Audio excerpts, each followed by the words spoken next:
Alright guys, कैसे हैं आप सब लोग। उम्मीद करता हूँ खैरियत से होंगे। और आज हम बात करने वाले हैं जावास्क्रिप्ट में इंडेक्स्ड डीबी के बारे में। इससे लास्ट वीडियो में हमने बात की थी लोकल स्टोरेज और सेशन स्टोरेज के बारे में, जहां मैंने बहुत ही ज़्यादा डिटेल में दो यूज़ केसेस को डिस्कस किया था कि कैसे आप यूज़र का डेटा जो है वो कॉन्फ़िगरेशन स्टोर कर सकते हैं और जो फॉर्म का डेटा होता है वो लॉस होने से बचा सकते हैं। सपोज़ किसी ने अपने फॉर्म के अंदर डेटा एंटर किया है और एक्सीडेंटली उसका पेज रिफ्रेश हो जाता है, तो आपने उसके फॉर्म के डेटा को कैसे सेव रखना है। सो मेक श्योर कि आप एक दफ़ा एक वीडियो ज़रूर देख लें और साथ ही साथ मेरे चैनल को सब्सक्राइब भी करें। अगर सब्सक्राइब करने का दिल नहीं है तो एटलीस्ट एक लाइक ज़रूर देते जाएं।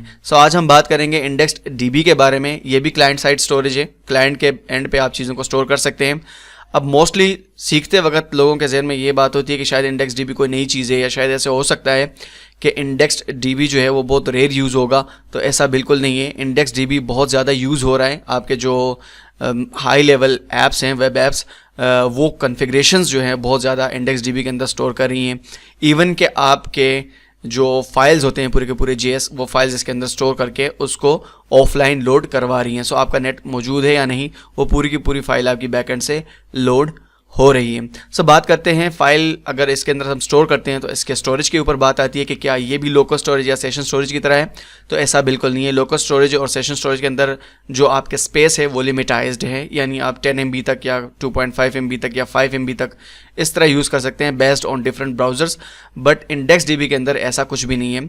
आपके डिस्क के ऊपर जितना स्पेस है, सपोज 100 GB आपका है, तो उसमें से 80 GB यानी 80% तक ये यूज़ करेगा इंडेक्स डीबी जो आपका है। इंडेक्स डीबी API जो है, इसकी तरफ हम बढ़ते हैं और चेक करते हैं बेसिकली कि इंडेक्स डीबी है क्या और किस लिए हम इसको यूज़ कर सकते हैं। यहाँ मैं फाइल के अंदर आता हूँ। यहाँ मैंने एप्लीकेशन का टैब खोला हुआ है ब्राउज़र के अंदर। आप Ctrl+Shift+I करके जा सकते हैं और वहाँ पर आप एप्लीकेशन के टैब को ओपन कर लें। यहाँ सबसे पहले मैं लिखता हूँ CLG लिखने के बाद यहाँ पर मैं लिखूँगा इंडेक्स्ड डीबी। ठीक है, विंडो के ऊपर ये ऑब्जेक्ट आपका आता है, दैट्स वाई हम window.indexdb भी लिख सकते हैं। विदाउट विंडो भी हम इसको एक्सेस कर सकते हैं क्योंकि ग्लोबल ऑब्जेक्ट है। मैं सेव करता हूँ। इस केस में यहाँ कंसोल में आपको नज़र आ रहा होगा IDB फैक्ट्री का एक ऑब्जेक्ट मेरे पास रिटर्न हो के आया है। इसको मैं ओपन करूँगा और इसके प्रोटोटाइप्स को खोलूँगा। यहाँ पर आपको 3 बहुत ज़्यादा इंपॉर्टेंट मेथड मिलने वाले हैं, जिसके अंदर है डेटाबेसेस, डिलीट डेटाबेस और ओपन का मेथड। ठीक है, तो इस वीडियो के थ्रू हम वो सारे डाउट्स क्लियर करने जा रहे हैं, जिससे हम इन चीज़ों को समझेंगे कि बेसिकली इंडेक्स डीबी काम कैसे करता है और कैसे आप अपने डेटा को यहाँ पर स्टोर कर सकते हैं। यहाँ पर इनिशियली अगर देखें लोकल स्टोरेज, सेशन स्टोरेज और उसके बाद इंडेक्स डीबी, ये मेरा एम्प्टी है। मैं इस पर क्लिक कर रहा हूँ बट कोई चीज़ ओपन नहीं हो रही। फर्स्ट ऑफ ऑल आपने क्या करना होता है, इंडेक्स डीबी को ओपन करना होता है। ठीक है, स्टेप 1 आपने क्या करना होता है, इंडेक्स डीबी को ओपन करना होता है। यहाँ पर मैं लिखता हूँ let open request is equal to, और यहाँ मैं लिखूंगा इंडेक्स डीबी डॉट ओपन। ठीक है, इस तरह से आपने क्या करना होता है, इसको ओपन करना होता है। यहाँ पे अगर आप देखें तो इसका जो चौथा मेथड नीचे नज़र आ रहा है ओपन का, इसको मैंने बेसिकली कॉल किया है।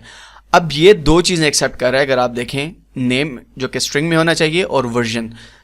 जो इंडेक्स डीबी आपका होता है एक्चुअल में ये वर्जन्स के ऊपर काम कर रहा है कि सपोज आप फर्स्ट वर्जन है, आप सेकंड वर्जन आप उस पे हैं, या आप थर्ड वर्जन पे हैं। ये सिमिलर है जैसे कि आप डिफरेंट वर्जन्स ऐप की जो है ना वो पब्लिश करते हैं कि ये वर्जन था तो इसमें हमने ये किया, फिर ये वर्जन है तो इसमें ये लेटेस्ट अपडेट्स हैं। तो इस तरह से आप इंडेक्स डीबी के ऊपर भी वर्जनिंग में काम करते हैं।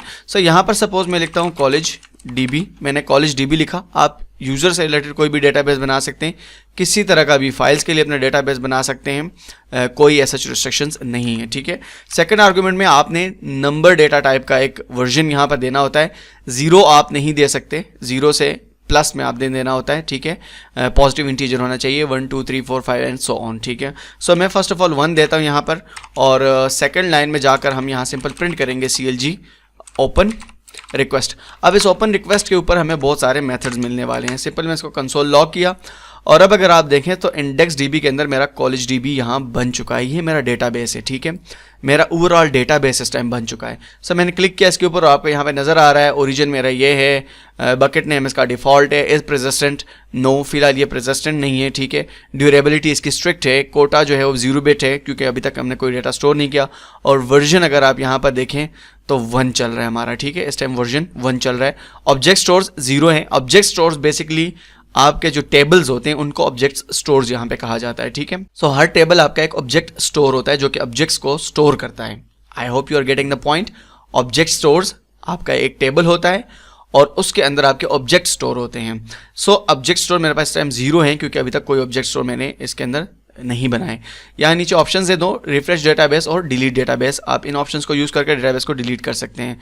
सो हम आते हैं यहाँ पर अपने इस ऑब्जेक्ट की तरफ, इसको ज़रा एक्सपेंड करके देख लेते हैं। इसके ऊपर एरर है, इस टाइम नल है, कोई एरर नहीं है। ऑन ब्लॉक्ड नल है, कोई नहीं है। ऑन एरर अगेन ये मेथड है, कोई नहीं है। ऑन सक्सेस जो है इस टाइम नल है, कोई है मैंने इंप्लीमेंट नहीं किया।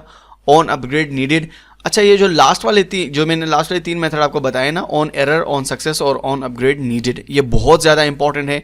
इन तीनों के ऊपर हमने काम करना है, ठीक है। उसके बाद रिजल्ट है मेरे पास। सपोज अगर आपने चेक करना है डेटाबेस का, आपको रिजल्ट चाहिए कि कौन सा वर्जन मेरा इस टाइम चल रहा है, उसका नाम क्या चल रहा है, ठीक है। ये सारा कुछ अगर आपको गेट करना है तो आपको रिजल्ट में से वो सारा डेटा मिल जाएगा। सो फर्स्ट ऑफ ऑल मैं इसके 3 मेथड आपके साथ डिस्कस करता हूँ जो इंपॉर्टेंट है बहुत ज़्यादा। ओपन रिक्वेस्ट, जो सबसे पहला आपका यहाँ पर मेथड होता है वो होता है ऑन सक्सेस, ठीक है। सपोज अगर आपका डेटाबेस सक्सेस है, सो यहाँ पर मैं ई ले लेता हूँ। ई वो ऑब्जेक्ट होगा जो यहाँ से रिटर्न होगा, और CLG में यहाँ लिख देता हूँ फ्रॉम सक्सेस, ठीक है। सो ये मैंने लिख दिया फ्रॉम सक्सेस। सेकंड मेथड जो आपका होता है अपग्रेड नीडेड का होता है। सो ओपन रिक्वेस्ट में यहाँ लिखता हूँ डॉट ऑन अपग्रेड नीडेड, ठीक है। 2 ही मिनट में मैं आपको ये सारा कुछ बताने वाला हूँ कि बेसिकली ये मेथड्स किस पर्पस के लिए। यहाँ पर भी CLG लिखते हैं और यहाँ पर लिखते हैं अपग्रेड नीडेड, ठीक है। और उसके बाद यहाँ थर्ड जो मेरे पास मेथड होता है वो होता है open request dot on error, ठीक है। सो ये तीनों मैंने ले लिए यहाँ से मेथड। यहाँ पे CLG कर देता हूँ मैं और ई लिख देता हूँ, ठीक है। बल्कि यहाँ पर हम लिख देते हैं एरर और सिंपल मैंने ई पास कर दिया, ठीक है। That's it. अब मैं रिफ्रेश करूंगा। यहाँ इस केस में आप अगर देखें तो मेरे पास आ गया फ्रॉम सक्सेस, ठीक है। अच्छा, फ्रॉम सक्सेस आ गया और बाकी किसी में से कुछ भी नहीं आया, नहीं अपग्रेड नीडेड आया, ना ही एरर आया, ठीक है। सो जब आप फर्स्ट टाइम इंडेक्स DB को बनाते हैं तब आपका फर्स्ट टाइम सिर्फ यूज होता है ऑन अपग्रेड नीडेड, ये मेथड एग्जीक्यूट होता है। उसके बाद ये मेथड तब एग्जीक्यूट होता है जब आप डेटाबेस का नया वर्जन लॉन्च करते हैं, ठीक है। और ऑन सक्सेस का मेथड जो होता है ये आपका हमेशा एग्जीक्यूट होता है। ये ऑन अपग्रेड नीडेड के साथ भी होता है, विदाउट ऑन अपग्रेड नीडेड भी होता है, ऑन एरर जब आपका कोई एरर आता है, ठीक है। सो यहाँ से मैं स्पेसिफिकली क्या करता हूँ, सपोज मैं वर्जन चेंज करता हूँ, यहाँ पर मैं 2 पे गया, ठीक है। अब आप देखेंगे कि मेरे दोनों मेथड यूज़ हो रहे हैं, ठीक। अब मैं रिफ्रेश करूँगा। सो फर्स्ट मेरा यूज़ हुआ अपग्रेड नीडेड वाला। नो मैटर कि आपने सीक्वेंस कैसा रखा है, क्योंकि मेरा ऑन अपग्रेड नीडेड बाद में है, ऑन सक्सेस पहला है। लेकिन अगर आप कंसोल के अंदर देखें तो अपग्रेड नीडेड जो है वो फर्स्ट एग्जीक्यूट हुआ है और फ्रॉम सक्सेस जो है वो बाद में एग्जीक्यूट हुआ है। सो ये सीक्वेंस होता है इसका। जब भी आप डेटाबेस का वर्जन चेंज करते हैं तो ऑन अपग्रेड नीडेड का जो मेथड है वो आपका यहाँ पर एग्जीक्यूट हो जाता है। यही वजह है कि जो हमारे पास जितने हमारे टेबल्स होते हैं, यानी जिनको आप ऑब्जेक्ट स्टोर्स यहाँ पे कह सकते हैं, बेसिकली वो सारे के सारे ऑन अपग्रेड नीडेड के अंदर बनते हैं। उनको आपने ऑन सक्सेस के अंदर नहीं बनाना, ठीक है। बनाना क्यों नहीं है? क्योंकि जब आप चेंजिंग करेंगे डेटा के ऊपर, क्रूड ऑपरेशन परफॉर्म करेंगे, क्रिएट, रीड, अपडेट, डिलीट, उस केस में आपका ऑन सक्सेस का मेथड जो है वो एग्जीक्यूट होगा बार बार, ठीक है। सो ये थोड़ा सा अच्छा एक्सपीरियंस नहीं है, दैट्स वाई हम ऑन अपग्रेड नीडेड के अंदर अपने टेबल्स, अपने सारी चीज़ें डिफाइन करते हैं। आई एम सॉरी, मैं बार बार टेबल कह रहा हूँ, ये ऑब्जेक्ट स्टोर्स होते हैं आपके एक्चुअल में, ठीक है। हर डेटाबेस के अपने कुछ रूल्स होते हैं। सो इस डेटाबेस में टेबल्स को ऑब्जेक्ट स्टोर्स कहा जाता है। सो इस केस में वर्जनिंग को मैं थोड़ा सा एक्सप्लेन कर दूं कि सपोज अगर आप मैंने लास्ट वर्जन 2 क्रिएट किया है, अगर मैं 1 वर्जन पे जाता हूं तो मेरे पास एरर आएगा, ठीक है। मेरे पास प्रॉपर एरर आएगा। आपको लग नहीं रहा है कि एरर है, बट ये इवेंट जो मेरे पास आया है यहाँ पर एरर है। इसको अगर आप देखें, सो यहाँ पर आपको इस टारगेट के अंदर आना है और टारगेट के अंदर आपको मिल जाएगा DOM exception, the requested version 1 is less than the existing version 2। So कह रहे हैं कि जो आपका पिछला वर्जन था वो 2 है, अभी आपने 1 क्रिएट किया है। सो ऐसा नहीं चलेगा भाई, जो आपका 2 है उसके बाद 3 आना चाहिए, ठीक है। सो ये सीक्वेंस आपने कंटिन्यू रखनी है। अगर आप वर्जन डाउन करते हैं तो उस केस में आपके पास एरर आएगा, बट अगर आप सेम वर्जन यूज़ करते हैं तो उस केस में कोई प्रॉब्लम नहीं, आपका वही के वही मेथड्स अगेन एग्जीक्यूट होंगे, आपका वही चलता जाएगा, ठीक है, सारे का सारा डेटा। सो यहाँ पर अपग्रेड नीडेड के अंदर आता हूँ। फर्स्ट ऑफ ऑल मैं आपको एक ऑब्जेक्ट स्टोर क्रिएट करके दिखाता हूँ। उससे पहले मैं यहाँ पर इस डेटाबेस को जो डिलीट कर देता हूँ, और डिलीट करने के बाद यहाँ पे मैं वर्जन अपना 1 कर लेता हूँ। हम स्टार्ट से बिल्कुल लेके चलते हैं और यहाँ मैं आ जाता हूँ, ठीक है। मैंने जैसे कि फर्स्ट रिक्वेस्ट किया डेटाबेस को ओपन करने का, सेकंड रिक्वेस्ट हमारा होता है DB बनाने का। सो मैं कहता हूँ let DB is equal to open request और इसके अंदर हमें एक चीज़ मिलती है, यहाँ से एक ऑब्जेक्ट मिल जाता है रिजल्ट का, ठीक है। सो मैंने डेटाबेस को वो असाइन कर दिया, let db is equal to open request dot result, वो असाइन हो गया। अब वो असाइन होने के बाद मैं अपने सारे के सारे ऑपरेशन परफॉर्म करूंगा db के ऊपर, ठीक है। Hope you are getting the point. यहाँ पर मैं चेक करूंगा if not db dot object store names, ठीक है, और डॉट कंटेन्स। अगर मेरे ऑब्जेक्ट जो स्टोर्स हैं, जितने सारे मेरे ऑब्जेक्ट स्टोर्स हैं, उनके नाम में स्टूडेंट के नाम से मेरे पास कोई भी यहाँ पर इस टाइम टेबल अगर नहीं है, तो उस केस में क्या करेंगे, हम एक न्यू टेबल बनाएंगे। मैं थोड़ा सा इस एरिया को एक्सपेंड कर देता हूँ ताकि कोडिंग के लिए आपके पास ज़्यादा जगह हो। सो यहाँ सिंपली हमने चेक किया कि सपोज अगर स्टूडेंट का जो टेबल है, यहाँ पर मैं स्टूडेंट्स कर देता हूँ ऑब्जेक्ट, ठीक है। अगर वो अवेलेबल नहीं है तो उस केस में हम एक न्यू जो ऑब्जेक्ट स्टोर है हमारा उसको क्रिएट करेंगे, ठीक है। सो मैं लेट रिक्वेस्ट भेजता हूँ अपने db को। रिक्वेस्ट मैंने भेजा और मैंने उसे कहा db dot create object store, मेरे लिए एक ऑब्जेक्ट स्टोर बनाएं। अब ये जो है ऑब्जेक्ट स्टोर जो बेसिकली है, ये आपके दो चीज़ों को एक्सेप्ट करते हैं, एक आपके ऑब्जेक्ट स्टोर का नेम और एक उसके साथ के कंस्ट्रेंट्स जो आपके हैं, ठीक है। सो यहाँ पर मैं कहता हूँ सपोज मुझे चाहिए स्टूडेंट्स का जो ऑब्जेक्ट स्टोर है, और सेकेंडली मैं बताऊंगा कि मेरी प्राइमरी की क्या होनी चाहिए, ठीक है, इस ऑब्जेक्ट के अंदर। सो ये ऑब्जेक्ट होता है जिसके अंदर आप कंस्ट्रेंट पास कर सकते हैं। यहाँ पे मैं प्राइमरी की डिफाइन कर रहा हूँ, जो कि आप नॉर्मली अपने डेटाबेसेस के अंदर टेबल के लिए डिफाइन करते हैं कि ये यूनिक होगी। सो यहाँ पर मैं यहाँ पर जो आपके कॉलम का नेम होता है उसका नाम होता है की पाथ, ठीक है। कॉलम का नेम क्या है, की पाथ, ये जहन में रखिएगा ये चीज़ें। और यहाँ पर मैं कह देता हूँ कि भाई ID जो मेरा है वो इस टाइम पे प्राइमरी की होगी। थोड़ी देर में हम देखते हैं ये जब ऑब्जेक्ट हमारे पास रिटर्न होके आएगा, उसके बाद मैंने क्या करना है, यहाँ तक मेरा टेबल क्रिएट हो चुका है, ठीक है। अगर मैं इसको एग्जीक्यूट करूँगा तो आपका जो टेबल है वो बना हुआ आपको मिल जाएगा, लेकिन उस टेबल के अंदर डिफरेंट तरह के कॉलम्स नहीं होंगे, ठीक है। वो कॉलम हमने बनाने हैं इसके अंदर। सो मैं यहाँ पर कहता हूँ रिक्वेस्ट, जो रिक्वेस्ट मैंने भेजा था उधर डॉट क्रिएट इंडेक्स, ठीक है। इंडेक्सिंग से मुराद कि आप हर कॉलम का एक इंडेक्स क्रिएट करते हैं। सपोज जैसे कि आपके पास यूजर नेम है, ईमेल है, इस तरह करते करते करते ना आप इंडेक्सेस क्रिएट करते हैं। सो ये बेसिकली 3 जो पैरामीटर्स हैं उनको एक्सेप्ट करता है। आपने बताना होता है कि फर्स्ट ऑफ ऑल आपके कॉलम का नेम यानी की पाथ का नेम क्या होना चाहिए, ठीक है। मैं यहाँ पे कहता हूँ नेम, फिर की पाथ पूछा जाता है मुझसे। की पाथ वो है कि आपका जो कॉलम है, सपोज जैसे मैंने नेम नाम रखा है इस कॉलम का, आप इस कॉलम को किस से एक्सेस करना चाहते हैं। तो अगेन मैं कहता हूँ कि ये नेम ही रहेगा, इसकी की भी नेम ही होगी। और यहाँ पर मैं कंस्ट्रेंट में लिख देता हूँ कि unique is equal to false, name unique नहीं होना चाहिए, कोई प्रॉब्लम नहीं, एक बंदे मतलब मल्टीपल बंदों के सेम नेम हो सकते हैं। सो दैट्स वाई मैंने इसको यूनिक नहीं रखा। उसके बाद आप भेजते हैं रिक्वेस्ट डॉट क्रिएट इंडेक्स, एक और इंडेक्स क्रिएट करते हैं। यहाँ पर मैं कहता हूँ ईमेल, और इसका जो हमारे पास बेसिकली की पाथ है उसको भी मैं कह देता हूँ ईमेल, और इसके ऊपर हम ऑब्जेक्ट जो पास करेंगे वहाँ पर मैं यूनिक कर दूंगा ट्रू, ठीक है। ईमेल जो है वो यूनिक होना चाहिए सबका। सो यहाँ तक मेरे पास चीज़ें क्लियर हैं, और मैं अब इस केस में सिंपल रिफ्रेश करता हूँ। आप अपने इंडेक्स DB को देखिएगा, मैंने रिफ्रेश किया और आपके पास दोनों एग्जीक्यूट हो गए। यहाँ अपग्रेड नीडेड फ्रॉम सक्सेस, यहाँ पर कॉलेज DB आ गया। एक्सपेंड करता हूँ, यहाँ पर स्टूडेंट्स के नाम से टेबल आ गया। इस पर क्लिक करता हूँ तो आपको यहाँ पर आपका की पाथ मिलने वाला है जो कि यहाँ पे मौजूद है, ठीक है। थोड़ा सा एक्सपेंड किया, की पाथ यहाँ पर अवेलेबल है जो कि ID है आपकी प्राइमरी की। अब जब मैं नेम के ऊपर क्लिक करता हूँ तो आप देखें की पाथ नेम, ये नेम आपने एक्सेस किया है, और प्राइमरी की जो इसके साथ लिखी हुई है वो है ID आपकी। सो यहाँ तक चीज़ें थी सारी समझने वाली। अब हम चूंकि हमने एक दफ़ा इसको एग्जीक्यूट कर दिया तो हमारे पास टेबल सारी चीज़ें बन गई, इसलिए मैंने आपसे कहा है कि आप ऑन अपग्रेड नीडेड के अंदर अपने टेबल्स बनाएंगे, ठीक है। यानी ऑब्जेक्ट स्टोर आपके कहाँ बनेंगे, ऑन अपग्रेड नीडेड के अंदर। ये वन टाइम एग्जीक्यूट होता है जब आप वर्जन को चेंज करते हैं उस वक्त। सो यहाँ पर ऑन सक्सेस के अंदर आएंगे। बाकी हमारे जितना डेटा के ऑपरेशन है वो ऑन सक्सेस के अंदर होते हैं, क्रिएट, रीड, अपडेट, डिलीट। जबकि आपके ऑब्जेक्ट्स जितने बनते हैं ऑब्जेक्ट स्टोर वो आपके बनते हैं ऑन अपग्रेड नीडेड के अंदर। सो यहाँ पर मैं कहता हूँ लेट DB, अब अपने DB को मैं एक्सेस करूँगा और यहाँ मैं कहता हूँ ओपन रिक्वेस्ट डॉट रिजल्ट, जिस तरह के मैंने अपग्रेड नीडेड के अंदर मैंने एक्सेस किया था।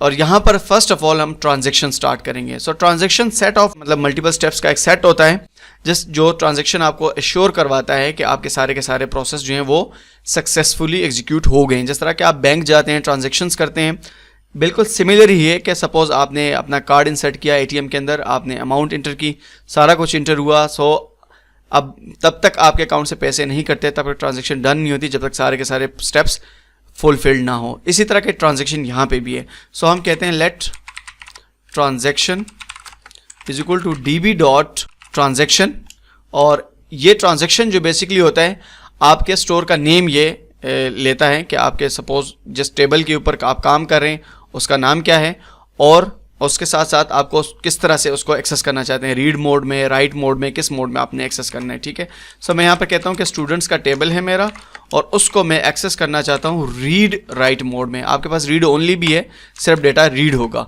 बट यहाँ पर मैं कहता हूँ कि रीड राइट मोड में मुझे मेरा टेबल चाहिए। ठीक है, उसके बाद मैंने यहाँ लिखना है, इस एरिया को थोड़ा सा एक्सपेंड कर देते हैं इस तरह। सो रीड राइट मोड में मैंने इसको ले लिया। सो इसके बाद मैं क्या करूँगा, सिंपली मुझे यहाँ पर अपने स्टोर का एक ऑब्जेक्ट क्रिएट करना है। सो मैं कहूँगा यहाँ पर store object is equal to transaction dot object store. ठीक है, किस स्टोर का ऑब्जेक्ट मुझे चाहिए, स्टूडेंट का। सो स्टूडेंट्स है ये। सो चीज़ों को कंफ्यूज नहीं करना आपने बिल्कुल भी, यहाँ पर बिल्कुल सिंपल स्टेप्स हैं। फर्स्ट ऑफ ऑल आपने ओपन किया डीबी को, उसके बाद आपने टेबल्स को क्रिएट किया, उसके बाद आपने डीबी को यहाँ एक्सेस किया ऑन सक्सेस के अंदर, अपने टेबल के साथ आपने ट्रांजेक्शन स्टार्ट किया। वो ट्रांजेक्शन किस नोयत का था, रीड राइट था या सिर्फ रीड ओनली था, रीड राइट का था, और फिर हमने अपने स्टोर का ऑब्जेक्ट क्रिएट कर दिया। अब सारे के सारे ऑपरेशन, डेटा इंसर्शन और सब चीज़ें हमारी परफॉर्म होंगी इस स्टोर ऑब्जेक्ट के ऊपर। सो यहाँ फर्स्ट ऑफ ऑल हम एक रिक्वेस्ट भेजेंगे। अब मैं डेटा को राइट कर रहा हूँ। ठीक है, सो मैं यहाँ पर रिक्वेस्ट भेजूँगा इज इक्वल टू, और मैं रिक्वेस्ट किसको भेजूँगा, store object dot add. Data को आप राइट कैसे कर सकते हैं, दो तरीके हैं, ऐड के थ्रू और पुट के थ्रू। दोनों तरीकों हम देखते हैं। फर्स्ट ऑफ ऑल हम देखते हैं ऐड के तरीके को। सो ऐड के तरीके के अंदर जो है वो फर्स्ट ऑफ ऑल आपकी वैल्यू लेता है और सेकंड आपकी की लेता है। ठीक है, कोई भी की आप प्रोवाइड कर सकते हैं जहाँ पर आपने डेटा को इंसर्ट करना होता है। सो यहाँ मैं सिंपल एक ऑब्जेक्ट लेता हूँ और ऑब्जेक्ट में फर्स्ट ऑफ ऑल लिख देता हूँ आईडी, चूँकि हमारा एक कॉलम जो है वो आईडी का था। आईडी मैंने 1 असाइन की। उसके बाद यहाँ पर मैंने नेम लिखा और नेम मैंने यहाँ पर लिखा जेम्स। उसके बाद जो है यहाँ पर मैंने लिखा ईमेल, और ईमेल में मैं लिखता हूँ james@gmail.com। ठीक है, सो इस केस में अगर आप देखें, सो मेरे पास एक यूज़र है जिसका कंप्लीट ऑब्जेक्ट है। ये ऑब्जेक्ट आपके फॉर्म से भी आ सकता है, आप यूज़र से भी इनपुट ले सकते हैं, नो प्रॉब्लम। ठीक है, उसके बाद जो हमने ये रिक्वेस्ट भेजा है इसमें से हमें 2 चीज़ें रिसीव होती हैं। ठीक है, 2 चीज़ें ज़्यादा रिसीव होती हैं, बट ये 2 चीज़ें जो हैं वो हमारे इंपॉर्टेंट हैं। आप वैसे इस ऑब्जेक्ट को कंसोल लॉग करके देख लीजिएगा। So request dot on success एक मेथड होता है हमारे पास यहाँ से, और इसको मैं यहाँ गेट कर लेता हूँ ई के साथ। CLG में लिखता हूँ ई डॉट टारगेट डॉट रिजल्ट। ठीक है, आप ई को भी कंसोल लॉग करके देख लें, एक दफ़ा चेक कर लें कि बेसिकली ई का क्या ऑब्जेक्ट रिटर्न होता है, और ई के अंदर एक टारगेट होता है जहाँ से हमें हमारा रिजल्ट मिल रहा होता है। ठीक है, और अगेन इसी तरह रिक्वेस्ट डॉट ऑन एरर का मेथड एक होता है यहाँ पे सेकंड। ठीक है, सो यहाँ पे मैं ई का ऑब्जेक्ट ले लेता हूँ एक, और इसको भी यहाँ कंसोल लॉग कर देते हैं CLG ई। ठीक है, अगेन मैं इसको रिफ्रेश करता हूँ तो आप देखेंगे कि मेरा ये रिकॉर्ड यहाँ पर ऐड हो जाएगा। सो मैंने रिफ्रेश किया, और रिफ्रेश करने के बाद अगर आप देखें फॉर्म सक्सेस, और जो मैंने ई डॉट टारगेट डॉट रिजल्ट किया है, ठीक है, वो यहाँ पे आ गया मेरे पास 1। सो इस केस में मैं यहाँ पर डीबी को रिफ्रेश करता हूँ यहाँ से, और आप देखेंगे कि मेरे पास डेटा आ गया जेम्स 1, और ये सारा के सारा ऑब्जेक्ट है। सो अब ये चूँकि मैंने नेम के ऊपर क्लिक किया, मैं यहाँ स्टूडेंट के ऊपर क्लिक करता हूँ। अब आपको बिल्कुल एक सीक्वेंस में नज़र आएगा सारा। यहाँ मैं आपको दिखा देता हूँ इस तरीके से, थोड़ा सा एक्सपेंड करके इसको रिफ्रेश कर लेते हैं। अब आप देखें कि 1 है, आईडी है, और उसके साथ साथ बाकी जो डेटा है हमारे पास, जेम्स और ईमेल है मेरा, वो सारे का सारा आ गया है। सो आप ऐड की मदद से भी डेटा को ऐड कर सकते हैं और पुट की मदद से भी डेटा। लेकिन ऐड में एक इशू हमारे पास ये है कि सपोज ये आईडी मेरे पास चूँकि वहाँ पहले से मौजूद है और ये प्राइमरी की है, ये डुप्लीकेट नहीं हो सकती। सो इस केस में जब मैं रिफ्रेश करूँगा अगेन, तो आपके पास फिर से एरर जनरेट होके आ रहा है। आल दो आपको लग रहा है शायद ऑब्जेक्ट है, लेकिन अगर इसको आप एक्सपेंड करें, सो आपके पास यहाँ पर ये ऑब्जेक्ट सारे का सारा डेटा जो है वो रिटर्न करवा रहा है। और यहाँ पर अगर आप देखें टारगेट के अंदर मैं आता हूँ, और एरर आपको मिल रहा है डोम एक्सेप्शन की already exist in the object store. So आप यहाँ पर E dot target dot error कर सकते हैं। आपको डायरेक्टली आपके एरर का जो टेक्स्ट है वो यहाँ से मिलने वाला है, डोम एक्सेप्शन की already exist in the object store. जबकि पुट का मेथड इससे सिमिलर ही है। यहाँ पर मैं पुट लिखता हूँ, लेकिन इस केस में अगर सपोज पुट को ये आईडी मिलती है तो पुट चेक करता है कि आईडी तो पहले से मौजूद है, लेकिन अगर कुछ नेम या ईमेल के अंदर आपने अपडेशन की है तो ये डायरेक्टली डेटा को अपडेट कर देगा। Hope you are getting the point. ये डायरेक्टली डेटा को अपडेट कर देगा बजाय इसके कि वो एरर थ्रो करे। सो इस केस में अगर मैं रिफ्रेश करता हूँ तो आप देखें कि कोई एरर मेरे पास नहीं आ रहा। वो इटसेल्फ चेक कर लेता है कि ठीक है ये की तो मौजूद है लेकिन नेम और ईमेल के अंदर कोई चेंजिंग तो नहीं हुई तो ठीक है, वेल एंड गुड, इग्नोर करो और आगे बढ़ो। लेकिन अगर आप कोई चेंजिंग करते हैं तो ये उन चेंजिंग्स को उस स्पेसिफिक वैल्यूज़ के साथ रेप्लिकेट कर देगा पुट का मेथड। इन दोनों के अंदर मेजर डिफरेंस ये है। सो इस तरीके से आप डेटा को इंसर्ट कर सकते हैं। सो लाइक मैं 2 यहाँ पर एंटर करता हूँ, एक रिकॉर्ड और बनाता हूँ। सो मैंने सेकंड रिकॉर्ड को एंटर कर दिया। अब आप इसको रिफ्रेश करता हूँ। सो मेरा थर्ड रिकॉर्ड है, इसको भी मैं सेव करता हूँ और यहाँ से रिफ्रेश करता हूँ सिंपली। अब आप देखें कि मेरे पास ये सारे का सारा डेटा आ चुका है। ठीक है। सो अगेन एंड अगेन अगर मैं ब्राउज़र को रिफ्रेश भी करता हूँ तो कोई प्रॉब्लम नहीं, मेरा डेटा वहीं का वहीं पड़ा हुआ है। एज सच मेरे पास इशू नहीं है। सो ये तो था डेटा को इंसर्ट करने का मेथड, यानी मतलब मैं लिख देता हूँ यहाँ पर इंसर्ट डेटा इनटू। सो ये डेटा को इंसर्शन का मेथड है। इसको मैं कमेंट आउट कर लेता हूँ फॉर टाइम बीइंग। और यहाँ पर अब हम देखते हैं कि डेटा को हम गेट कैसे कर सकते हैं। सपोज ये तो हमने इंसर्ट कर दिया, अब हम जो हमारे पास इंसर्टेड डेटा है उसको हम गेट कैसे कर सकते हैं। सो यहाँ मल्टीपल तरीके मैं वन बाय वन को एक्सप्लेन करता जाऊँगा। यहाँ पर मैं लिखता हूँ सिर्फ अगेन दोबारा let request is equal to store object dot और गेट का मेथड आपको यहाँ मिलेगा। सो गेट है, गेट ऑल है, गेट ऑल कीज है, गेट की है, इनको हम देखते हैं।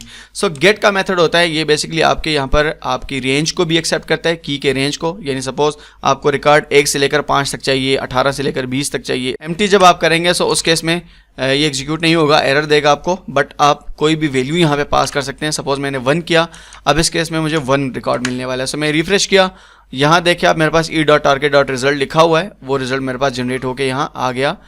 जो 1 की है उसके ऊपर मेरा ये वाला डेटा पड़ा हुआ है। सो यहाँ पर आप कोई भी की पास कर सकते हैं। उसके बाद नेक्स्ट मेथड हमारे पास है गेट ऑल का। गेट ऑल क्या करता है कि ये आर्गुमेंट्स को, रेंज को भी एक्सेप्ट करता है और विदाउट रेंज भी ये चलता है। ठीक है। सो अगर मैं यहाँ पर इस केस में रिफ्रेश करता हूँ, अब आप देखें कि मेरे पास, याद रखिएगा यहाँ मैंने लिखा हुआ है e.target.result, दैट्स वाई मेरे पास डायरेक्ट सारे के सारा डेटा आ रहा है। ठीक है। सो यहाँ पर मेरे पास तीनों रिजल्ट आ चुके हैं।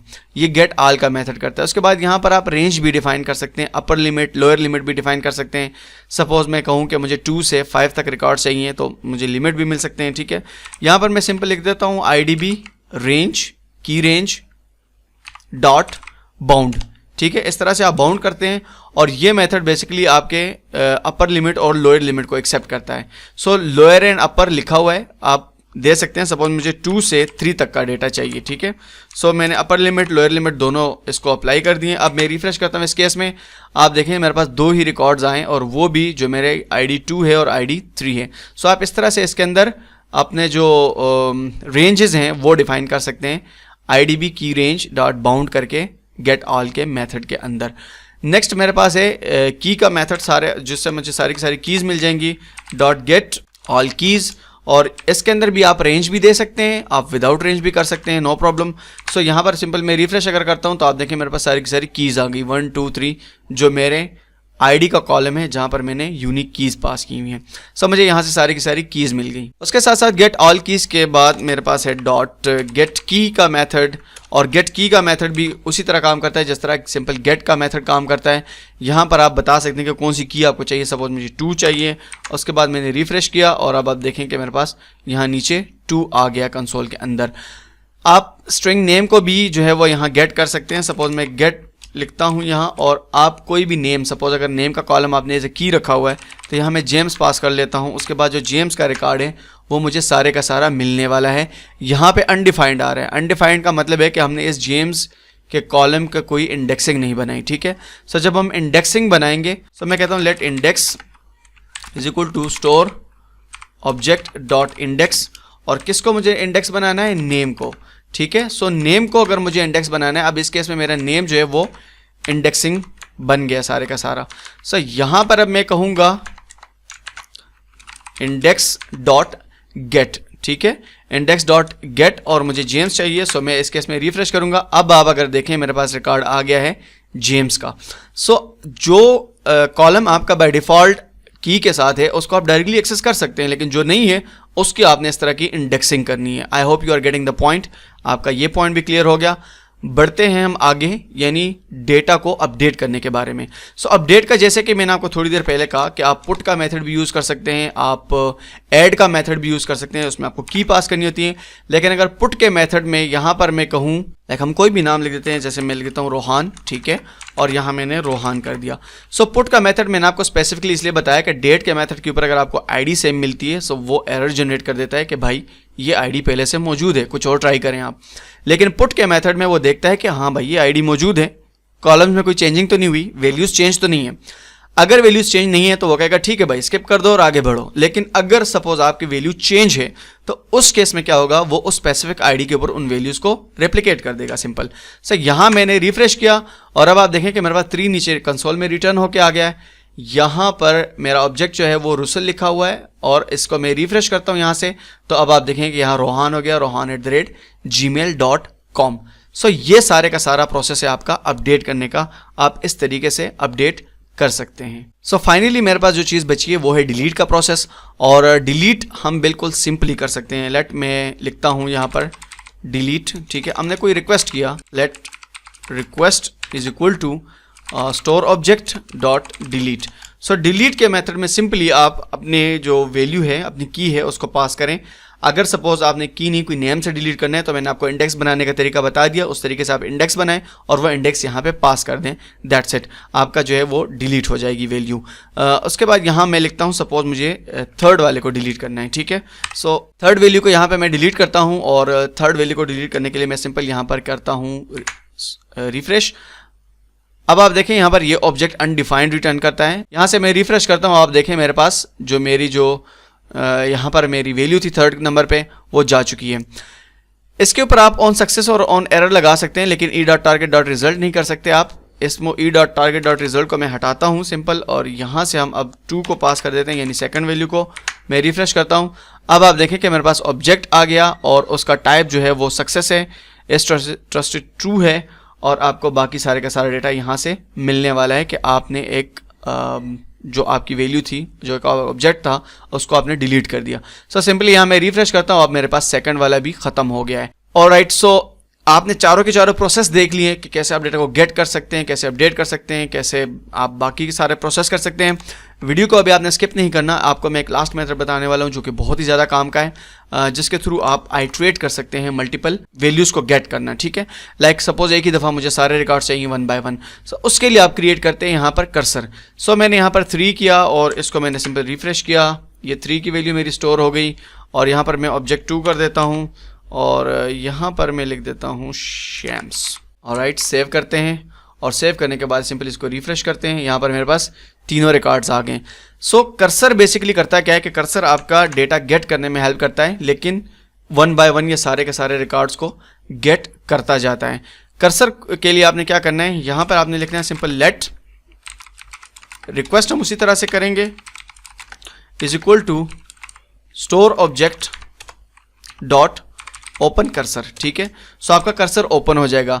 कर्सर के लिए आप कोई क्वेरी भी पास कर सकते हैं, लाइक जैसे कि मुझे सपोज एक स्पेसिफिक रिकॉर्ड के लिए कर्सर को ओपन करना है, तो आप वो स्पेसिफिक भी पास कर सकते हैं, लाइक मुझे जेम्स के जितने नेम है वो 1 by 1 रिटर्न होके आ जाएं। सो आप कर्सर करें, जिस तरह इंडेक्सिंग आपको बनाना मैंने सिखा दिया नेम कॉलम के ऊपर, उस तरह से आप इंडेक्स बनाएं और यहाँ पर एक्सेस कर लें, आपका बेसिकली वो सारे का सारा प्रोसेस आ जाएगा यहाँ पर। उसके बाद आपने क्या करना होता है कि सपोज यहाँ मैंने लिखा है रिक्वेस्ट, और इस रिक्वेस्ट के ऊपर हम क्या करें, सारे का सारा ऑपरेशन परफॉर्म करें ऑन सक्सेस का और बाकी जितने भी हमारे। सो यहाँ पर मैं लिखता हूँ let cursor is equal to, ये जो मेरा रिक्वेस्ट आ रहा है request dot result. So request का रिजल्ट सारा मैं यहाँ पर गेन करूँगा। आप रिक्वेस्ट का रिजल्ट भी गेट कर सकते हैं और आप अगर चाहें तो e.target.result भी कर सकते हैं, दोनों में आपके पास सेम ऑब्जेक्ट आने वाला है। सो कुछ लोग e.target.result यूज़ करते हैं। ई चूँकि ये जो एक्सेस सक्सेस का मेथड है, इसका ये ऑब्जेक्ट है हमारे पास, यहाँ जो रिटर्न होके आता है पैरामीटर, और इसके ऊपर भी आप एक्सेस कर सकते हैं। आप डायरेक्टली रिक्वेस्ट के ऊपर भी कर सकते हैं। सो request.result मैंने यहाँ लिखा। अब क्या होगा एक्चुअली कि इस कर्सर के ऊपर मुझे मल्टीपल चीज़ें मिलने वाली हैं। अगर मैं कंसोल लॉग इसको करता हूँ कर्सर को, तो आप इस केस में देखेंगे कि यहाँ पर मेरे पास एक ऑब्जेक्ट रिटर्न होके आ गया है और इसके अंदर मेरे पास वैल्यू है जिसके अंदर मेरा फर्स्ट जो रिकॉर्ड है वो आ रहा है। कर्सर 1 बाय 1 आइटरेट करता हुआ जाता है और आपको एक की मिलती है और आपको एक डायरेक्शन मिलता है कि भाई नेक्स्ट जो वैल्यू है वो अवेलेबल है, ठीक है। ये डायरेक्शन आपको बता रही होती है कि बेसिकली नेक्स्ट जो वैल्यू है हमारे पास वो अवेलेबल है, यहाँ पर आप उसको एक्सेस करना चाहते हैं या नहीं। सो यहाँ पर फर्स्ट ऑफ ऑल हम चेक करेंगे कि कर्सर अवेलेबल है या नहीं। इफ कर्सर अगर अवेलेबल है तो उस केस में हम क्या करेंगे, लेट की हम लेंगे, यानी जो की हमें कर्सर में मिल रही है ये वाली आपको यहाँ नजर आ रही होगी कंसोल के अंदर, और यहाँ वैल्यू है। सो इन दोनों ऑब्जेक्ट को मैंने यहाँ से ऑब्जेक्ट डिस्ट्रक्चरिंग के मेथड से निकाल लिया यहाँ से, ठीक है। सिंपल इसको मैं कर्सर पास कर दूंगा। सो कर्सर में से हमारे पास की और हमारी वैल्यू जो है वो रिटर्न होके आ गई है। CLG में करता हूँ यहाँ पर और इधर की पास कर देते हैं और यहाँ पर हम पास कर देते हैं वैल्यू, ठीक है। और ये सारा करने के बाद हमें मिलेगी यहाँ से फर्स्ट रिकॉर्ड जो हमारा वो हमें मिलेगा, उसकी की मिल गई 1 और साथ ही वो रिकॉर्ड हमारे पास रिटर्न होके आ रहा है। सो नेक्स्ट रिकॉर्ड पे आपने कैसे जाना है उसको देखते हैं। आपने सिंपल यहाँ लिखना है कर्सर डॉट कंटिन्यू, ठीक है। सो कंटिन्यू किया मैंने और इसके बाद मैं रिफ्रेश करता हूँ। अब सारे के सारे रिकॉर्ड मेरे पास 1 बाय 1 आना शुरू हो गए। ये कंटिन्यू आप किसी कंडीशन के बेस पे भी कर सकते हैं, लाइक कंटिन्यू 3 से करें, ठीक है। सो मैंने रिफ्रेश किया, अब इंडेक्स 3 पे हो जाएगा, ठीक है। सो उसने 1 को एक्सेप्ट किया, फिर उसने एकदम से 3 को एक्सेप्ट किया। उसके बाद मेरे पास एरर जनरेट होके आ गया क्योंकि जो नेक्स्ट रिकॉर्ड मेरे पास आ रहा है पैरामीटर उससे लो है, ठीक है। सो इस तरह कर्सर के थ्रू आप कोई कंडीशन भी डिफाइन कर सकते हैं कि cursor dot continue even number को कंटिन्यू करवा लें, ऑड नंबर को कंटिन्यू करवा लें। आप इस तरीके से सारे का सारा कंटिन्यू करवा सकते हैं इसके अंदर कोई भी वैल्यू पास करके। सो ये था सारे का सारा प्रोसेस। एक चीज मैं आपको यहां से बताता चलूं, लाइक सपोज अगर इसको मैंने रिफ्रेश किया, कर्सर के अंदर एक आपका इशू है। अगर आप इस ऑन सक्सेस के मेथड के ऊपर कोई बहुत ही बड़ा ऑपरेशन परफॉर्म करने वाले हैं तो ये जहन में रखिएगा आपने कि यहां पर मैं अगर कंसोल लॉक करता हूं और मैं यहां लिख देता हूं आइट्रेशन, तो ये याद रखिए कि इस कर्सर के लिए जब कर्सर डॉट कंटिन्यू होता है तो ये कंटिन्यू का मेथड इस पूरे के पूरे ऑन सक्सेस के मेथड को रीप्रोसेस करता है, उसको री एग्जीक्यूट करता है, ठीक है। सो अगर यहाँ पे मैं रिफ्रेश करूँ तो अब आप देखें कि आइट्रेशन मेरा जितने दफ़ा कर्सर चल रहा है उतनी दफ़ा मेरा वो प्रिंट होके आ रहा है, आइट्रेशन बार बार, ठीक है। और जब लास्ट टाइम आया उसे कर्सर नहीं मिला तो चौथी दफ़ा सिर्फ आइट्रेशन प्रिंट होके आ गया, उसके अगेंस्ट रिकॉर्ड नहीं आया। So hope you are getting the point. बहुत ही ज़्यादा डिटेल ट्यूटोरियल है आपको इंडेक्स डीबी के ऊपर। आई होप कि आपके सारे डाउट क्लियर होंगे। मेरे चैनल को सब्सक्राइब जरूर करें, सब्सक्राइब नहीं करना तो एक लाइक जरूर देते जाएं। Thank you guys for watching, see you soon, bye.